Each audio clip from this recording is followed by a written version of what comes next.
Assalamualaikum warahmatullahi wabarakatuh. Bagaimana kabarnya Nana hari ini? Semoga Allah tak memberikan hikmah sehat, aman, lancar, dan barokah. Untuk materi kelas 8, hari ini saya akan membahas bab pertama. Sebelum membahas bab pertama, silakan HP dan buku paketnya bisa dipersiapkan. Meyakini kitab-kitab Allah, mencintai Al-Quran. Jadi, kita sebagai umat Islam, umat Muslim, kita harus meyakini kitab-kitab Allah, mencintai Al-Quran. Di sini ada peta konsep, meyakini kitab-kitab Allah, mencintai Al-Quran. Dimulai dari Taurat, Zabur, Injil, dan Al-Quran. Meyakini kitab-kitab Allah, mencintai Al-Quran. Yang A, kitab Taurat diwahyukan kepada Nabi Musa.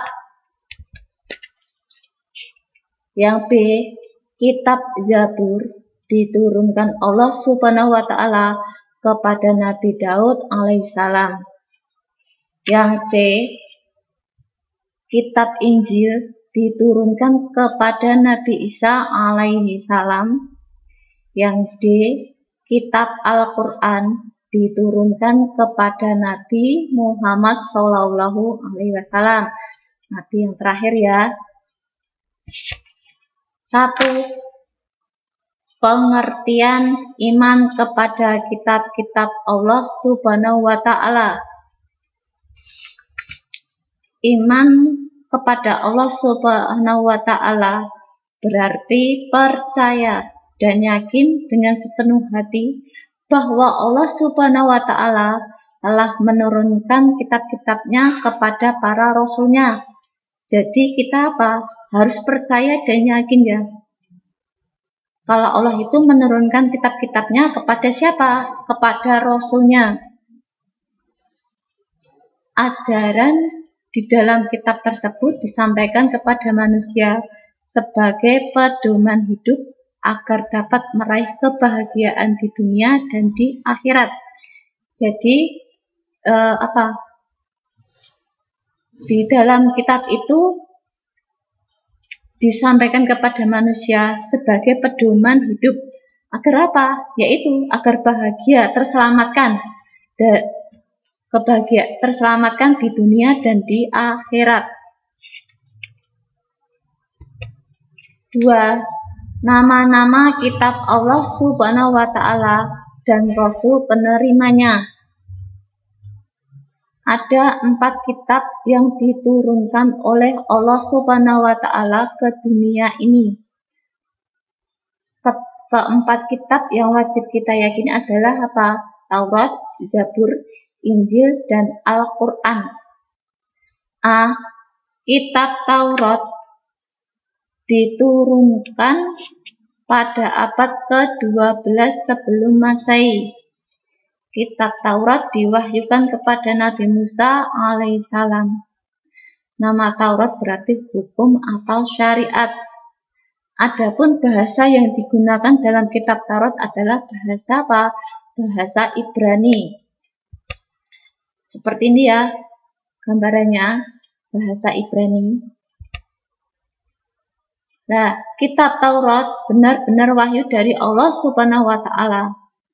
Salah satunya adalah yang tertuang dalam firman Allah Al-Quran surat Al-Mu'minun nomor surat 23 ayat 49 sebagai berikut. Silakan anak-anak bisa membuka Al-Qurannya, yang artinya, dan sungguh telah kami anugerahi kepada Nabi Musa alaihissalam kitab Taurat agar mereka Bani Israel mendapat petunjuk. Kitab Taurat yang diturunkan Allah Subhanahu wa Ta'ala kepada Nabi Musa alaihissalam untuk bangsa Israel. maksudnya kaum Yahudi, agar mereka senantiasa berada dalam jalan kebenaran. Adapun pokok-pokok ajaran yang ada dalam kitab Taurat diturunkan di Bukit Sinai sebagai berikut. 1. Perintah untuk mengesahkan Allah Subhanahu wa Ta'ala. Mengesahkan Allah itu ya, Allah itu apa? Hanya satu. 2. Larangan menyembah patung atau berhala. Jadi apa? Larangan menyembah patung atau berhala ya, yang entah berbentuk yang seperti apapun itu dilarang. 3. Larangan menyebut nama Allah Subhanahu wa Ta'ala dengan sia-sia. 4. Perintah menghormati kedua orang tua. Di sini juga ada apa? Ajaran pokok dalam kitab Taurat itu apa? Perintah menghormati kedua orang tua. Bagaimana seorang anak itu berbakti kepada kedua orang tua. Jangan sampai anak itu apa? Durhaka kepada kedua orang tua. Yang kelima, larangan membunuh sesama manusia. Itu dilarang ya, membunuh sesama manusia. 6. Larangan mencuri. Entah barang sekecil apapun, itu apa? Dilarang apa? Mencuri. Yang B, kitab Zabur diturunkan pada abad ke-10 sebelum Masehi. Kitab Zabur diturunkan kepada Nabi Daud alaihissalam untuk bangsa Bani Israel atau umat Yahudi. Diturunkan daerah mana? Yerusalem dengan bahasa Kipti. Nah, seperti ini ya, bahasa Kipti. Di sini Allah berfirman dalam Al-Quran surat Al-Isra nomor surat 17 ayat 55. Silahkan anak-anak bisa membuka Al-Qurannya masing-masing. C. Kitab Injil diturunkan pada abad ke-1 Masehi. Kitab Injil diturunkan kepada Nabi Isa alaihissalam pada permulaan abad 1 Masehi. Diwahyukan di daerah Yerusalem dengan bahasa Suryani. Kitab ini menjadi pedoman bagi kaum Nabi Isa alaihissalam, yakni kaum apa? Kaum Nasrani.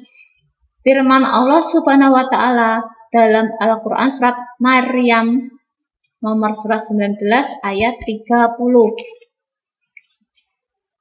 Secara umum, kitab Injil berisi tentang 1. Perintah untuk kembali mengesahkan Allah Subhanahu wa Ta'ala. 2. Membenarkan kitab Taurat. 3. Menghapus beberapa hukum dalam kitab Taurat yang tidak lagi sesuai dengan perkembangan zaman. 4. Menjelaskan bahwa kelak akan datang kembali Rasul setelah Nabi Isa alaihissalam, yaitu Nabi Muhammad Shallallahu alaihi wasallam. Di samping ada kitab Injil, penjelasan ini juga terdapat dalam kitab Taurat. D. Kitab Al-Quran diturunkan pada abad ke-7 Masehi. Kurun waktu tahun 611 sampai 632 Masehi. Kitab Al-Quran merupakan kitab yang diturunkan Allah Subhanahu wa Ta'ala kepada Nabi dan Rasul yang terakhir, yaitu siapa? Nabi dan Rasul yang terakhir, Nabi Muhammad Shallallahu alaihi wasallam. Kitab suci Al-Quran diturunkan sebagai penyempurna dan membenarkan kitab-kitab sebelumnya. Jadi Al-Quran ini diturunkan sebagai apa? Penyempurna dan membenarkan kitab-kitab apa? Sebelumnya. Firman Allah Subhanahu wa Ta'ala Al-Quran surat Ali Imran nomor surat 3 ayat 3. Setelah wahyu pertama yang diturunkan di Gua Hira tersebut, turunlah wahyu-wahyu berikutnya sampai seluruhnya diturunkan oleh Allah Subhanahu wa Ta'ala. Secara umum, pokok-pokok ajaran yang terkandung dalam Al-Quran adalah 1. Akidah. Maksudnya apa akidah? Keyakinan. Yaitu hal-hal yang berkaitan dengan keyakinan, seperti mengisahkan Allah Subhanahu wa Ta'ala dan meyakini malaikat-malaikat Allah Subhanahu wa Ta'ala. Jadi, mengisahkan Allah itu ya Allah satu, Allah itu Maha Esa. Dan meyakini malaikat-malaikat Allah, jadi harus yakin malaikat-malaikatnya Allah Subhanahu wa Ta'ala. 2. Akhlak di sini maksudnya apa? Budi pekerti. Berkaitan dengan pembinaan akhlak mulia dan menghindari akhlak tercela. Jadi apa? Pembinaan akhlak mulia, jadi akhlak yang baik dan menghindari akhlak tercela. Ya, akhlak tercela itu seperti apa? Insya Allah anak-anak sudah tahu ya. Akhlak tercela itu seperti apa? Ya seperti mencuri. Terus apa lagi? Mengambil barang temannya. Banyak ya akhlak tercela itu. Nah, silahkan untuk apa? Dihindari. 3. Ibadah, yakni yang berkaitan dengan tata cara beribadah seperti sholat, zakat, dan ibadah yang lainnya. Jadi di sini ada apa ya?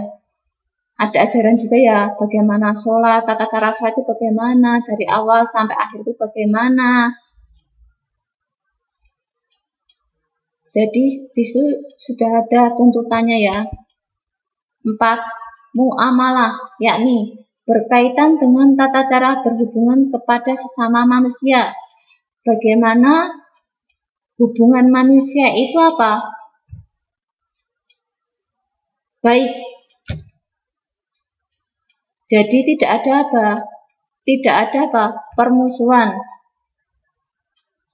Jadi sebisa mungkin kita kalau berhubungan sama teman, saudara, orang tua itu yang baik ya, jangan sampai bermusuhan. 5. Tarik, di sini maksudnya sejarah, yaitu kisah orang-orang dan umat terdahulu. Selanjutnya, 1. Kitab Allah Subhanahu wa Ta'ala sebagai petunjuk bagi manusia. Jadi kitab Allah itu sebagai petunjuk manusia. Kitab-kitab yang diturunkan Allah Subhanahu wa Ta'ala kepada manusia melalui para utusannya dimaksudkan agar dijadikan petunjuk bahwa keberadaan manusia di muka bumi.